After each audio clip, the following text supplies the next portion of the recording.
The #1 Korean radio station in the Northwest, Radio Hanguk.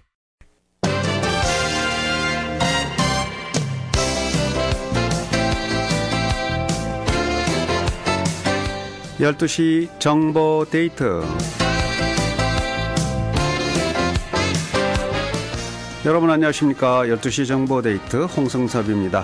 정보 데이트는 여러분들이 알고 싶어 하시는 정보나 지역사회 화제를 전해드리고 있습니다. 오늘은 교육정보입니다. 민명기 교육원의 원장이시고 벨뷰 이외학원 원장이신 민명기 박사 모시겠습니다. 어서 오십시오. 안녕하셨어요. 초대해 주셔서 네, 고맙습니다. 새해 들어서 또 첫 번째 만남이 되겠네요. 벌써 네. 새해입니다. 네. 한 해 동안 또 우리 부모님들을 위해서 교육 정보 또 잘 전해주시기 바랍니다. 고맙습니다. 네. 자, 요즘은 이제 아무래도 이 대학 입학 이제 지망생들 이미 지원해서 조기 발표 낸 데는 이미 나왔습니다만 그렇습니다. 기다리는 그런 입장인 것 같아요. 그런 네. 주제를 좀 오늘 얘기해 주실 거죠? 그럼요. 네. 지금 이제 벌써 말씀하신 대로 새해도 첫 달에 중반이 막 지났는데요. 이때쯤이 되면 지금 말씀하신 대로 대부분의 학생들은 시니어 학생들은 대학에 입학 원서를 다 제출한 그런 때입니다. 물론 네. 2월 1일이나 뭐 2월 15일, 3월 1일 이렇게까지도 원서 접수를 받는 대학들도 있지만 대부분의 대학들이 이제 원서 접수 마감을 하고 이제 시니어들이 이제 좀 한숨 놔야 되겠다. 네. 이렇게 하고 있지만 또 그렇게 만만치는 않습니다. 얼마나 초조하겠습니까? 또. 네. 그런데 이제 특히 요즘에 뭐 그 오일 배럴당 값이 뭐 30불 밑으로 네. 떨어졌다 이러면서 많이 떨어졌어요. 예, 국제 경제에 대한 그런 이제 많은 우려들이 있고 그러시니까는 부모님들이나 학생들이 대학에 가서 뭐 어떤 대학들은 한 7만 불 내야 된다는데 1년에 네. 그 대학 어떻게 가나 학비 어떻게 조달할까 이렇게 이제 걱정하시는 분들이 많으세요. 그렇죠. 그래서 이렇게 걱정하시는 분들은 그러면 어디서 좀 그 재정 보조를 좀 받았으면 좋겠다. 그렇게 생각하시는데 뭐 당연히 잘 아시는 바와 같이 그 연방 정부나 주정부 또는 대학 측에서 재정 보조를 줍니다. 그런데 네. 그것을 받기 위해서는 이제 그 첫 걸음이 FAFSA라는 그런 이제 그 무료 재정 지원 신청서를 내야 되는데 네. 그 신청서의 접수 그 시작이 1월 1일부터 시작됐어요. 이미 시작이 됐군요. 예, 그래서 이제 어떻게 하면 잘 빨리 낼 수 있을까? 그리고 혹시 같은 상황이라도 조금 다르게 접근하면 재정 보조를 좀 더 많이 받을 수 있는 네. 비결이 있지 않을까? 있겠죠. 예, 그런 것들을 네. 좀 설명해 드리고요. 네. 그리고 이제 두 번째로는 요즘에 이제 명문 꼭 명문이 아니더라도 사립대학들에 국한된 얘기긴 한데 네. 그 대학에 이제 들어가기 위해서 면접 시험을 보는 인터뷰를 하는 학교들도 꽤 있습니다. 네. 지금 이제 원서를 내고 나서 인터뷰가 한참 진행될 중인데 이 인터뷰를 할 때 주의사항이나 뭐 요령 같은 게 혹시 있는지 중요하네요. 그것도. 예, 이런 것들을 좀 설명해 드리겠습니다. 그리고 마지막으로 혹시 시간이 되면 지난 주니어들, 이건 이제 고등학교 주니어 11학년 학생들 이야기입니다. 네. 11학년들이 작년 10월에 새로 개정된 PSAT라는 시험을 Preliminary, 그러니까 예비 SAT 시험을 봤어요. 네. 그래서 예전 같으면 12월 중순 이럴 때 이제 점수가 나오는데 올해는 처음으로 바뀐 시험이라서 시간이 오래 걸려서 1월 초가 지나서 이제 한 일주일쯤 전에 점수가 나왔습니다. 네. 근데 이제 바뀐 것이다 보니까 학부모님들이나 학생들이 이 점수면 어떤 건지 이제 많이 좀 궁금해하세요. 그렇군요. 그래서 거기에 대해서도 간단히 설명을 드리도록 이렇게 하겠습니다. 네. 제가 대학교 들어가면 뭐 부모님들 입장에서는 참 대견하고 참 좋긴 좋은데 이렇게 또 대학 입학 아직 완전 끝난 게 아니고 또 대입 면접도 남아있는 대학이 있고요. 맞습니다. 또 학교 비싼 사립대학은 역시 또 이 학자금을 어떻게 마련해 줄까 고민하는 분들, 그런 분들이 있는데 오늘 방송 착실하게 들으시면 도움이 되겠습니다. 이 대학에서 이 재정 보조를 받기 위해서는 이제 FAFSA, 아까 말씀하신 FAFSA를 신청해야 된다고 이제 말씀하셨잖아요. 네. 먼저 이 미국 대학의 재정 보조 시스템이 어떻게 되는 건지 좀 설명해 주시겠어요? 그러겠습니다. 알고 보면 사실 간단합니다. 뭐 대부분 많이들 아시는 이야기지만 대학에서 공부하기 위해서 소요되는 재정, 그러니까 네. 뭐 등록금이나 뭐 기숙사비나 뭐 식비나 이런 것들이 많게는 이제 만약에 유럽 경우 같으면 뭐 24,000불 정도 1년에 여기 학생들 네. 거주민 이야기죠. 그리고 이제 사립학교들 비싼 사립학교들은 거의 7만 불에 육박합니다. 대단하네요. 그러니까 그걸 다 내실 수 있는 분들이 사실 얼마나 되시겠어요. 그러다 보니까 자기가 학생이 또는 그 가정이 낼 수 있는 금액과 실제로 내야 하는 금액 간의 차이가 생깁니다. 네. 그러니까 그것을 메꿔주려고 생긴 것이 바로 이 재정보조인데, 이 재정보조는 그럼 누가 해주느냐?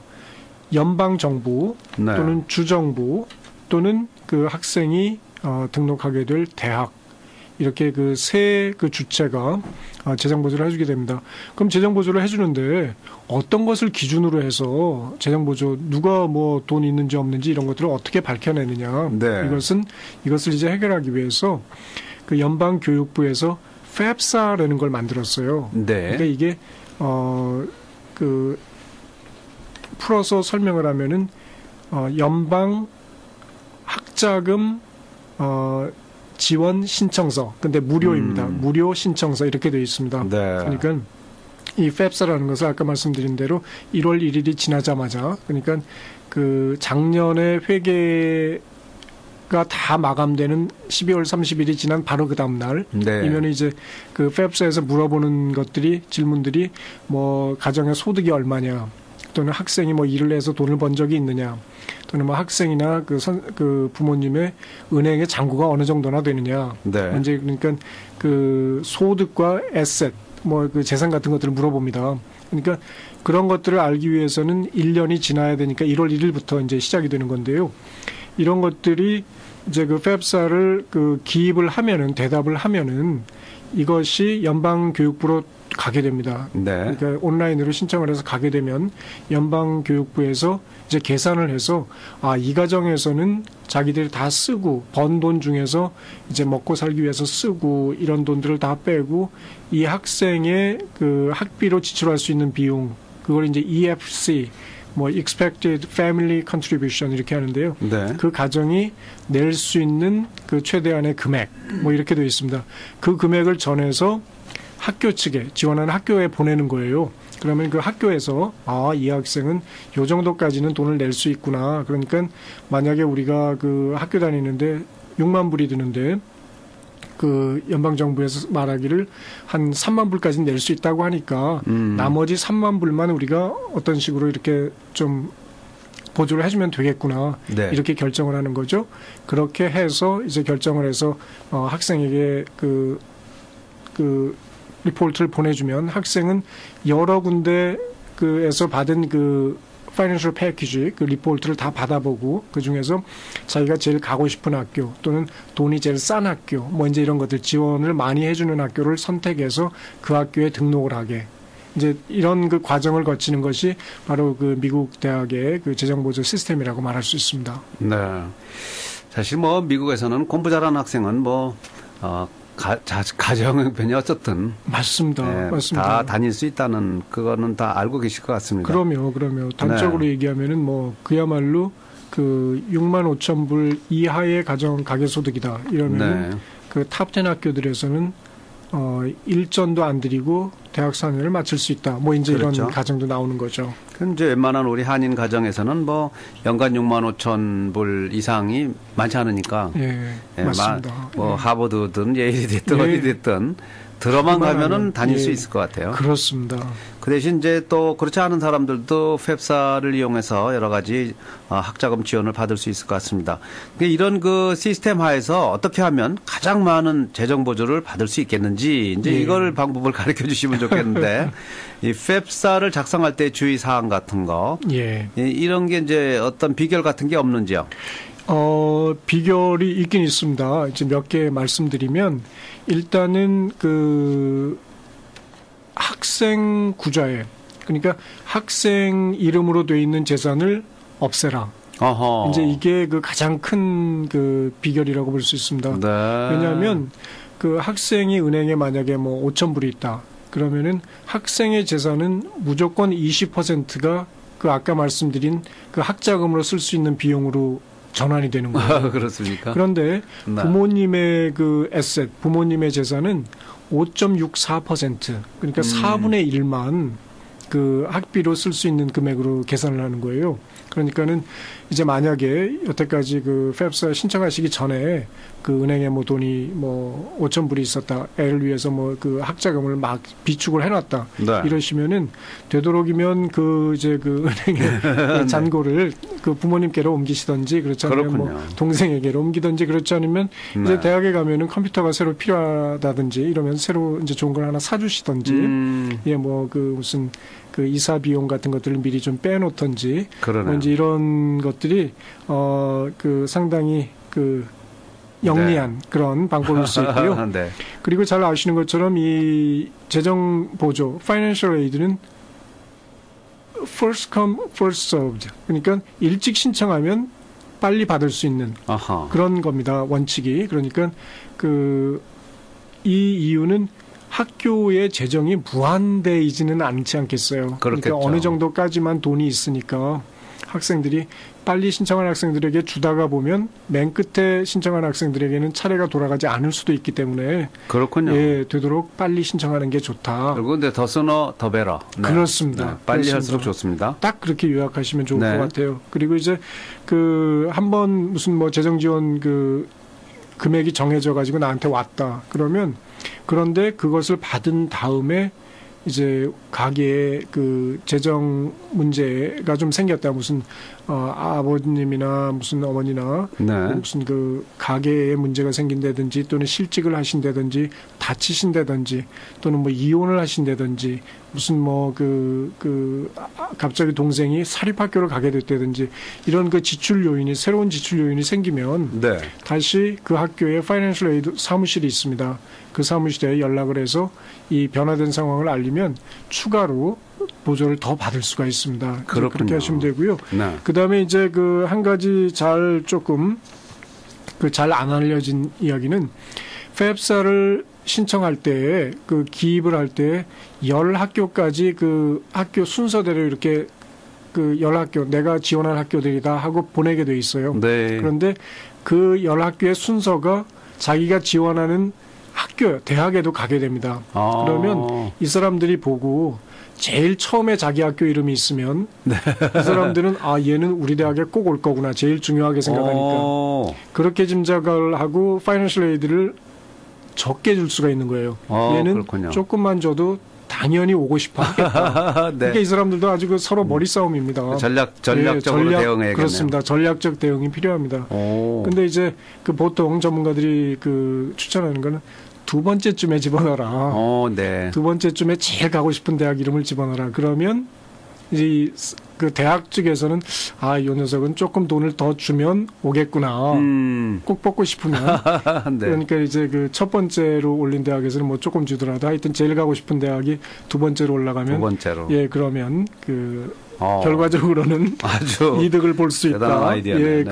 그런 뭐 정말 이게 그 전공법인지 아닌지는 모르겠습니다. 그런데 하여튼 그 지금 시스템 하에서는 네. 그런 그 일들을 좀 생각하시고 그 FAFSA를 기입하시면 네. 조금 더 많은 그 금액을 받을 네. 수 있고 또 자기가 원하는 대학에 들어갈 수도 있다. 그렇게 말씀드릴 수 있겠습니다. 네. 자, 그런 것도 이렇게 민명기 박사한테 직접 전화 문의해서 받았을 것 같습니다.